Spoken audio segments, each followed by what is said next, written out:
یاد رکھنا، جب اللہ تعالیٰ کوئی چیز طویل صبر کے بعد عطا کرنا چاہتا ہے تو یہ ایک نشانی تم پر بار بار ظاہر کرتا ہے۔ اگر آج زندگی کی بے شمار بھول بھلیا تمہیں در بدر کر رہی ہے اور بیت بنانے کی کیفیت تم پر طاری رہنے لگی ہے، تو یاد رکھنا کہ اکثر یہی وقت ہوتا ہے جب اللہ تعالیٰ ہوا سے پوشیدہ حقیقتیں تم پر کھول کر صداقت کی وہ راہیں تم پر روشن کرتا ہے جو بہترین منزلوں تک پہنچانے کا سبب بنتی ہے۔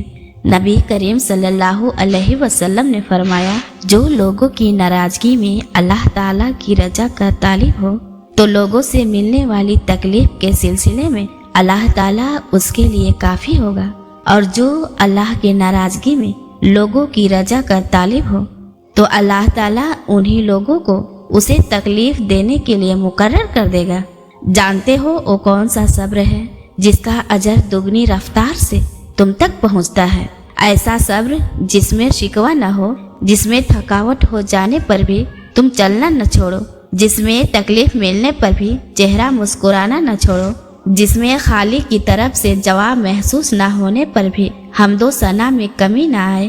یہی وہ صبر ہے جس کا بدلہ اللہ ایسا دیتا ہے کہ انسان شکر کے آنسو بہاتا ہے۔ اللہ تعالیٰ قرآن میں دکھی دل سے مخاطب ہے، تم صبر رکھو اور تمہارا صبر بھی اللہ ہی کی توفیق سے ہے، اور ان کا غم نہ کھاؤ اور ان کی سازشوں سے دل تنگ نہ کرو۔ اگر اللہ تمہارے دلوں میں کوئی بھلائی پائے گا تو جو کچھ تم سے لیا گیا ہے اس سے بہتر اور تم کو عطا فرمائے گا، اور ہم محسنوں کو اور بھی زیادہ عطا کریں گے۔ یقین جانو، آج جو چیزیں تمہیں سجدہ کرنے پر مجبور کر رہی ہے وہ اللہ کی طرف سے تحفہ ہے۔ کتنا خوش نصیب ہے وہ انسان جو قرب خداوندی کے لیے عجیزی کی صفات سے جڑ کر رحمتوں کے خزانے لٹتا ہے۔ قرآن کہتا ہے، اللہ اپنے بندوں پر گہری نگاہ رکھتا ہے۔ یہ وہ لوگ ہیں جو کہتے ہیں کہ مالک ہم ایمان لائے، ہماری خطاؤں سے درگزر فرما۔ یہ لوگ صبر کرنے والے راست باز ہیں، فرما بردار اور فیاض ہیں۔ جانتے ہو اللہ تعالیٰ تمہارے صبر کے صلے میں اکثر اپنی مدد بہت سے طریقوں سے بھیجتا ہے۔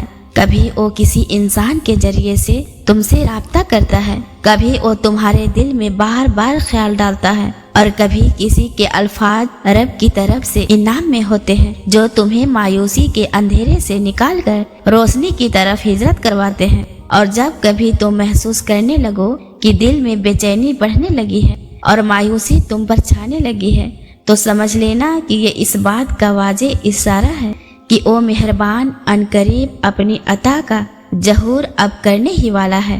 حضرت علی رضی اللہ تعالی عنہ نے فرمایا کہ جہاں سے لوگوں کی امید ختم ہونے لگتی ہے وہیں سے اللہ کی رحمت اور اس کا نظام شروع ہونے لگتا ہے۔ جان رکھو، تمہارا رب صرف خزاں ہی نہیں بلکہ تم پر بہار بھی لاتا ہے، اور وہ ایسی ہری بھری نباتات اگاتا ہے کہ تمہارا دل ان کی تازگی اور شادابی دیکھ کر خوش ہو جاتا ہے، مگر دوسری طرف اسی ہریالی کو زرد، خشک اور سیاہ کوڑا بنا دیتا ہے جسے ہوائیں اڑاتی پھرتی ہیں۔ تو اگر آج تمہیں اپنی زندگی میں غذا سے سابقہ پیش آ رہا ہے تو بہت جلد تم رنگین بہار بھی دیکھو گے۔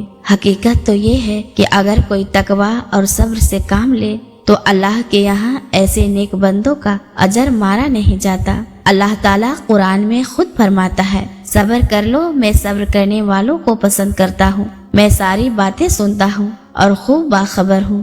جانتے ہو تمہارے دل میں ہر بار امید کا آ جانا اور پھر روتے ہوئے اس کے آگے جھک جانا اس بات کی دلیل ہے کہ اللہ کے در سے صبر کا بہترین اجر ملنے والا ہے انشاءاللہ۔ میری دعا ہے کہ اللہ آپ کی آزمائش ختم کر کے آپ کو راحت اور سکون عطا فرمائے اور آپ کی دلی دعاؤں پر اپنا کن فرمائے، آمین۔